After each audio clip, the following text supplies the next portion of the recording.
Hey, and welcome back. We are here with Nathan Schlaffer, who is the CEO and the co-founder of MarketMate AI, which is an AI-powered marketing platform that aligns B2B sales and marketing teams for revenue growth. So we are going to be finding out all about this amazing generative AI tool and also how to use it, what it can do for us, and how to not get overwhelmed. So Nathan, glad to be speaking with you. Yeah, glad to be here, Robert. Thanks for having me.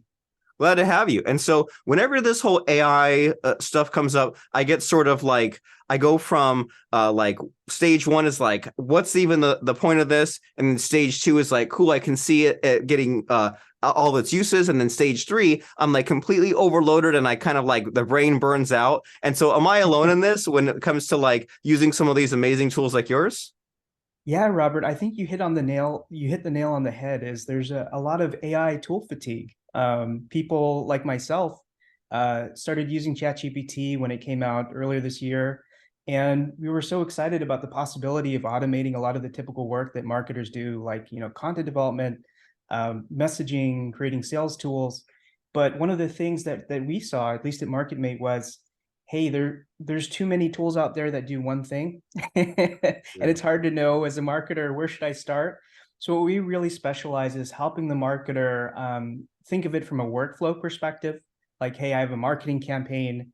I have to develop a press release content. I have to develop a landing page, write some emails to promote my product or service. How do we take these entire projects and automate them with AI? So we're really focused on ease of use, making it simple, because I myself was a marketer for 10 years. So I can feel the angst and the overwhelm that's pretty common right now with AI tools out there.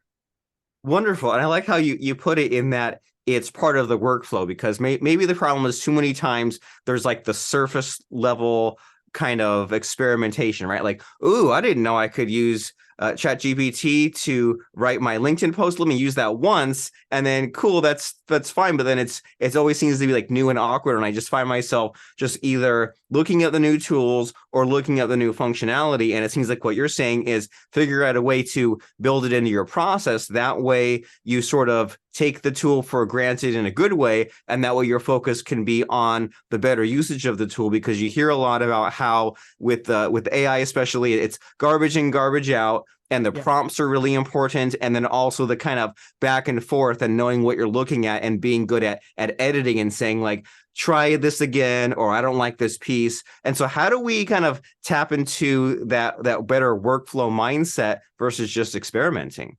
Absolutely. Great examples there. And I think many marketers have done exactly that, as they're collecting all of these prompts and kind of keeping a prompt library and saying, hey, I want to do this. I'm going to use this prompt. I think one good place to start is, hey, what is your goal from a marketing perspective? For example, if I am developing content and I want to personalize it for my audience, first I have to start with, hey, who is my audience? What are my buyer personas? What are their pain points? What are their motivations? What do they care about? So what we've done is we've kind of taken the prompt engineering out of AI, and we've said, hey, we're going to handle that on the back end. You just fill out a form and describe your buyer persona. What are their pain points? What is their job title? What problems keep them up at night? And then once we have an AI model that understands your audience, what their needs are, then it can speak their language. So we start by training an AI model on your audience. And I think all great marketing starts with who your audience is and what they care about. How do I educate them from a thought leadership perspective? And then afterwards, we can have the AI rapidly personalize content at scale. So what I mean by that is, if you have an upcoming marketing campaign, you're probably thinking in terms of your content calendar. How do I create top of funnel content that's educational, middle of funnel content that maybe they're the consumers in the consideration mindset and they need to compare options, and you have that type of content. And then you have bottom of funnel content that's more, now I want to convince them why my solution is the best solution out there to solve their problem. What we've done is we've taken an AI model that can learn the buyer persona and then essentially create that entire top, middle, and bottom of funnel content for you in 20 minutes. So you don't have to spend weeks kind of, what prompt should I use? How can I create? We've created all the prompts for you through templates. You just put in a few inputs in a form, and then it outputs the content for you in days rather than in weeks. So that's essentially how we approach it. We're like, let's not even do prompt engineering. It's too complicated. let's focus on what marketers do best, which is really understanding their market, training an AI on their subject matter expertise, and then having the AI do the heavy lifting and create the content for you. I love it. And this is a very interesting and helpful mindset you have about this, your sort of strategy, which is to say there's this buyer persona and there's all these things that they're thinking about, these problems they have, that what keeps them up at night. So there's that aspect of it. And then there's the matter of then you want to create all this content that speaks to them, but it's not just one big piece of content, it's part of your content calendar. And then when to kind of crack that nut to solve that problem in smaller pieces, you say, well, there's kind of the three stages of awareness, so to speak, right? Where there's like first they're kind of just researching possibilities, and that's the more general content. And there's the more like selling them on your solution, and then there's like the about to buy questions and like the real up and close and personal with your product. And it definitely makes sense how that can come together. And if we kind of use those inputs, we get better outputs versus kind of maybe a lot of the ways that you and I have been talking about. It's almost backwards, right? When you like collect prompts or you try prompts, it's very like start to finish, which can get messy. But then if you start with the end in mind and say, well, here's who I want to speak to, and then what content do I create, it's a lot less of a mess, and it's a lot less overwhelming. And so to help us kind of really understand this concept, do you have like a fun story, like a success story case study of someone using your MarketMate tool and kind of applying it and filling up this content calendar, for example? Yeah, I do. There's a company called Player Zero, and we did a YouTube video with them where we actually walked through one of their product launches that they had coming up. They basically have a software that collects intelligence about their customers and helps with prioritizing different product releases for software companies. So one of the things that they had to do is, hey, we had to write a press release. And we had to make a big splash in the market, let people know about our product or service. So what we did was we had MarketMate, which is our platform, basically walk through their buyer personas. They're selling to vice presidents of product management. So we created a persona for the VP of product management. And the persona basically had, what are the challenges that a VP of product has? They want to prioritize releases that match customer needs. They want to drive their business objectives and revenue growth. They want to prioritize their product roadmap. So once the AI model created a buyer persona, and they didn't have to do any prompting, they just typed in, hey, we're targeting VPs of product. Here's what they struggle with. Here's a little bit about our solution and what we do. We were able to generate a persona for them. And then the AI model knew what a press release was because we've trained it on the back end. This is how you write a good press release. So it automatically generated a press release for their buyer persona, for their product or service value proposition, so that the message would align with their audience. And then what we did was we said, okay, press release isn't enough. This is a marketing campaign. So we need some, LinkedIn posts. We need a few advertisements, maybe a one-pager describing our solution that we can use as a handout. So we had the AI tool generate all of these things for them. And I think in a 90-minute session, we were able to generate 2 weeks worth of content. So it's very impressive, the power of AI if it's trained and directed. And that's kind of where our focus is, hey, if you're a B2B company or software company, and you need not just content, but you need the AI to understand your audience, their pain points, your messaging, like what is your product value proposition? What are your features? And then be able to speak your customer language. That's our specialty, is like, hey, let's train AI so it knows your customer as well as you do, it knows your message as well as you do. So it can create content that resonates, so it can personalize content for your marketing campaigns. Wonderful. And I can see how maybe a lot of the frustrations come along when someone's just using like naked chat GPT, and they're not using all this data. They're just like, hey, write me a press release, not really knowing like how, and like, I mean, it's not the AI's fault. It's just guessing about what you want. And then who knows what it comes back with as far as like the length, or if it's missing anything, or if it's not the way you want. And so it seems like by kind of using your tool as this extra layer, they can get the best practices figured out, and they can kind of make sure it involves all those proper elements for like a real press release, not just something that is just kind of made up on the fly with very little data to put in there. And so, and you're also I'm making a little bit of a mental note there of just by accident, I've been using sort of these generative AI tools to say, I'm making piece of content number one, and let me just generate really quickly, like pieces of content like 2, 3, and 4, right? Like if I'm Yes. making like a Facebook post, I'm like, okay, well, create me like a email blast and create me like a YouTube script and create me a LinkedIn post. That way I tell myself it's only a few minutes of just like copying and pasting and clicking, and I get these extra little bit of promotion that otherwise I wouldn't have gone to, or in the old days would have taken me like an hour plus to figure these things out and remember this sort of stuff. And so this is a great tool that you've built, but you and I both know that a tool can be misused, right? Someone might just not understand it Yes. and like put it a bunch of just bad inputs and get some bad outputs. So have you come across that, or like how have people been maybe frustrated with your tool, and how can we maybe like get them on the right track as far as using this tool so that way they get the best benefits? Yeah, great question. I think one of the ways that, at least that we've had to educate a lot of the market in using the tool is, um, one big issue is hallucination is, and this is not just of one AI tool, but all the AI tools, where if it's not given proper context, sometimes AI can make stuff up. So one of the ways we've helped mitigate that risk is we've added in the ability to cite your sources. So the AI will actually say, here's where I'm drawing this information from. So you can go and vet it yourself.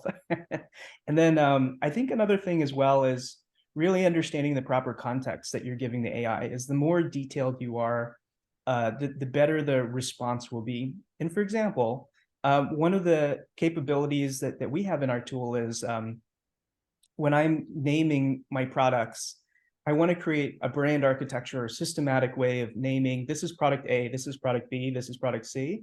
But one of the challenges, there's many different frameworks out there for naming products. There's the branded house where you have like Apple, and you have Apple iPhone, Apple iPad, and you have like the parent brand and the sub brand. So one of the things that we were able to really do was train the AI on, hey, here's a description of what each of those frameworks are, so that the AI can generate your naming conventions for you and name your products or your platform for you using some best practices. So I think part of it is understanding the limitations of tools, understanding what they're capable of doing, and understanding the right inputs to feed to it to really get the output that you're looking for. Our philosophy with MarketMate is we want to make it as easy to use as possible without being a professional prompt engineer. So we've kept our forms very simple, where we just have inputs and then you generate and then you get an output.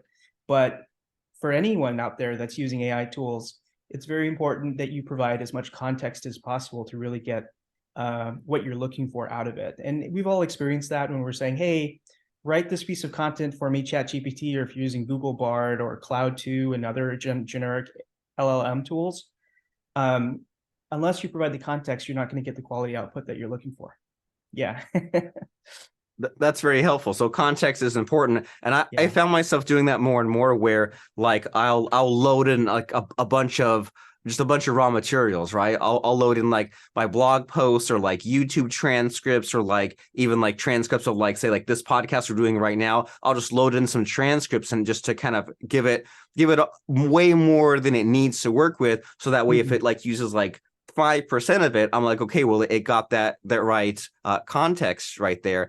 And so that's helpful to think about in that way. And what you're making me kind of think about is kind of the importance of going back to basics, right? Because there's like that curve where like when you first learn something or you're first getting into it, you think you know everything, and then the more that you know, the more you know you don't know, if that makes Absolutely. sense. But then you get this knowledge like really deep and embedded in you, and it's really easy to just forget like the basics. And so you're reminding me that even though the last couple of months I've like gone like on Wikipedia and looked up SEO, just Yeah. like what are the basics of SEO, or like I'll go on YouTube and I'm like, is there like a 3-minute video of like what is a press release? Even though if I know it or I think I know it, it just helps to like go back to like the bare essentials. And especially when someone like breaks down the pieces, like even like you've done this a few times, you said like, there's this concept and here's like the 3 or 4 pieces. That way, when the AI generation comes back, I can be like, Yeah. okay, does it have these pieces?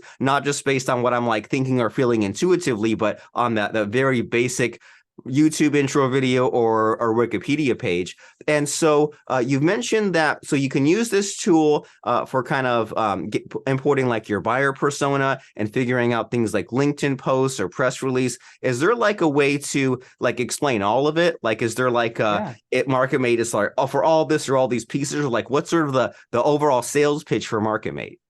Yeah. So the overall pitch is there's hundreds of AI tools out there and they're overwhelming and prompt engineering isn't intuitive.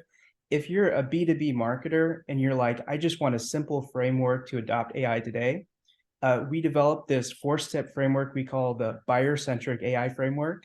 And it really has 4 steps, and it forms an acronym that's pretty easy to remember. LEAD. So L is learn your buyer persona. So we start with training an AI model on your customers. What are their pain points? What problems keep them up at night? Then once it understands your buyer personas, then we use it to enhance messaging. So we use the AI to develop product positioning. What makes your product better than the alternatives that your customers have out there? What's your product value proposition? What are the functional benefits for your customer? And then the supporting features or proof points. And then once it understands your messaging and your audience, now it has the foundation to do marketing for you.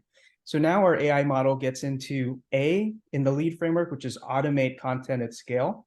So at this point, we're taking knowledge of your audience and we're having the AI write content rapidly for your audience. So generate a press release, like the example you shared, generate a YouTube video script, generate a blog post for me, all for the same audience and mentioning the same points. And in the tone that your brand wants. So it can be friendly, it can be humorous, it can be educational. So you can tweak the tone that you want for your audience and your brand. And then finally is the D part of lead, which is drive sales enablement with guardrails. So in B2B organizations, often you hire a new sales rep and they want to learn about your product and service. And they also want to learn, if I'm writing an email to this prospect or I'm on a call, what question should I ask to uncover needs and pain points? What email should I write to really resonate with that prospect? Also, if I'm at a trade show, how do I pitch a prospect? What's my elevator pitch for different buyer personas, right? So what our software does is it drives sales enablement with guardrails, which means it writes prospect emails, it generates qualifying questions, it creates sales pitches, but it does it with the guardrails of I'm tailoring this content for your buyer personas that I've already been trained on and your value proposition so you don't reach message inconsistency, which is a huge problem in software organizations that are growing, especially because the founder started the company and then now as the product has grown and evolved and your brand has changed, people speak about your product in different ways and it creates confusion in the marketplace. Like, what is your brand about? I hear one thing from your salesperson, another from your marketing team. What's your message? So our company is the first one that really aligns messaging between sales and marketing because the AI writes the emails, the AI creates the sales pitch, and it resonates with your audience. So through this lead buyer-centric framework, really the business benefits are we help companies lift their revenue, we help them shorten their sales cycles, we help them generate higher quality leads because now the AI is not just speaking from ignorance of your product or message. It's speaking with your customer language and it's resonating with your audience and it's speaking to your brand. So that's really what makes us unique is we're the first AI that really speaks your customer language and that's able to align sales and marketing at a B2B organization. That sounds amazing. And like you're putting together the pieces that we might not have thought of or might not have implemented with all the sub pieces. And so say I wanted to fill up that content calendar, right? Say I wanted to have like a new YouTube video every day where I spoke for 5 minutes about podcasting. Like when I kind of go through this process, I find myself getting back to the overload where like when I just do it without an amazing tool like yours, when I just try it with just regular chat, I say things like, well, give me 100 ideas and I like choose like Yeah. the top 10 and then like well, out of these 10 I'm like well like give me like 10 sub ideas and I end up like being caught in this place of like when it just spits out a bunch of text I don't trust it or I'm like well how good can this be, but then when I try to like more micromanage I'm just like I feel like I'm like doing so much brain work and then I never quite get to the finish line. So am I alone in this problem of being like either there's like a flood of stuff and I don't even know how to go through it or I'm like inching along as far as the building of the output? Yeah, great analogy there is like I feel like everyone especially as a marketer, loves to tweak things because we're very particular about the way things should sound in our audience and the words we should use.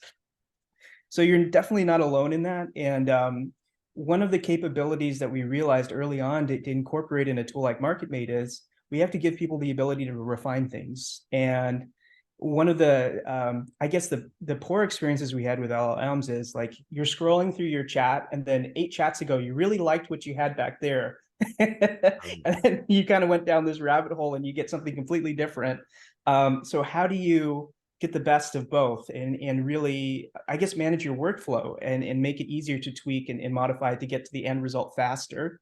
So what we've done is we've added the ability to refine your content in the tool. So you can say, change the tone, change the audience, but then you can also undo and revert back to what you had. And I think that sounds so simple on the head, but it's something that really as marketers, like it's essential. That undo button is something that we literally look for when we're tweaking things and doing things. But I think the way to approach it is think of it from if we're running a podcast or if we're running a marketing campaign, start with your messaging or your audience, your persona.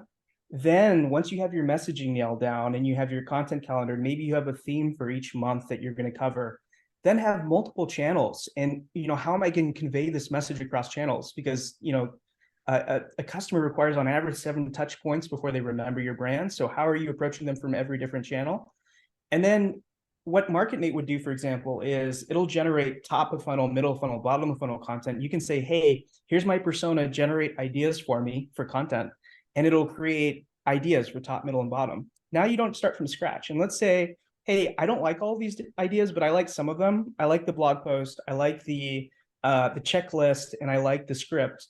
Now I'm going to click a button that says, hey, write this content for me. Like a menu, I choose which ones I like. And then it writes all of the content for me. So it doesn't start with one at a time. And I think that's part of the beauty of having a platform that can automate entire content packages, as I don't have to do one piece at a time. I can actually design the entire package for my campaign. That sounds amazing. And I mean, you're hitting the nail on the head as far as these things that have been missing with just using like the generative AI sort of chat tools, right? Where you mentioned like the undo feature, and then even just the ability to be able to pick and choose and easily reference, or just like have more of like a menu, like a better interface. There's been so many times I'm like, oh, I wish it was like a bulleted list or like a multiple choice or something. And so I think this is what a lot of people need, as far as getting some of these marketing fundamentals figured out and getting their content out there and their messaging and their press releases and so much more. And so how can someone know if they're a good fit, if their company can use your tool? And if they are, what's the next step here? Yeah, I think the main thing is if you're a B2B marketer, so you're selling to other organizations, this is a great tool for you. It's specialized for B2B. And also, if you have a marketing team, let's say you're growing, you have 1 marketer or 5 marketers, and you're saying, hey, how do I do more with less? I don't know that much about AI, but I see that those marketers who are adopting AI are getting a step ahead. How does my team get a step ahead?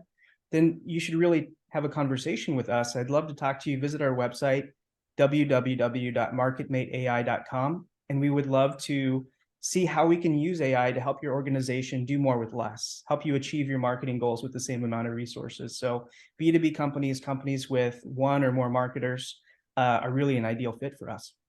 I love it. And especially how you said, do more with less. It doesn't necessarily have to be like revolutionize your whole business. It just like means like you can put your workers to better use, or you can just get more of the output. And that's a wonderful way of thinking some of these things through, especially if we've been frustrated. And especially you said you don't even have to be like an AI junkie enthusiast. You can just say, hey, I know that there's this tool, just like how if everyone on your street was walking, and one day someone started driving a car, you're like, well, I don't need to know how to build a car or how to change the oil. But if I'm seeing that these cars driving down the street, maybe me driving a car myself would benefit me and would get me to where I want to go faster. And so we're speaking with Nathan from MarketMate AI. And as we're winding down our conversation here, I always like to ask for like a quote, moral, or lesson, just to really like put a cap on things things, and especially because there's so much of what you've done as far as your own personal growth in your company that we just have not had time to get to. So if I ask you for a quote, moral, or lesson that you've either found really helpful, either in this situation with your company or just entrepreneurialism in general, what comes to mind for a quote, moral, or lesson?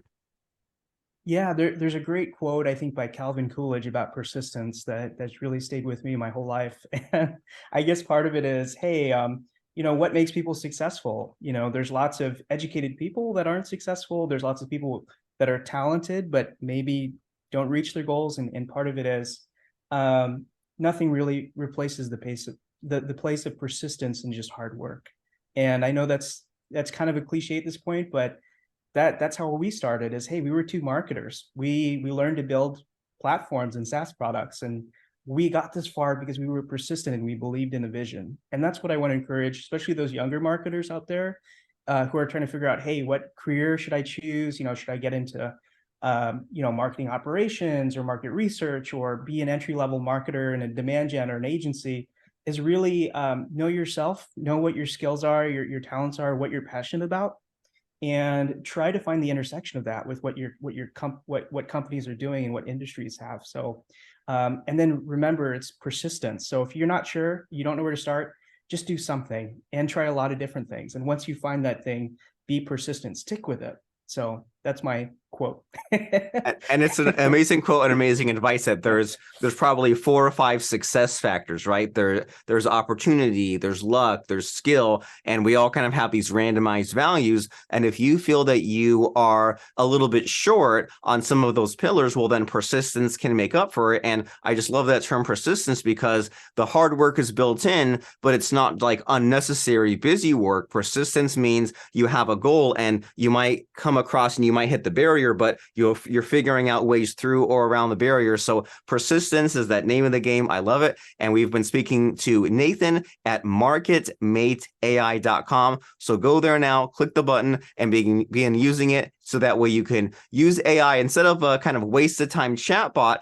Instead, you can make AI work for you and feed it your buyer persona and get these marketing materials and see that ROI from your AI, to throw a bunch of acronyms in there at once, which is fun. So Nathan, wonderful speaking with you. Great. Thanks for having me, Robert. Hope you have a great rest of your day, brother. You as well.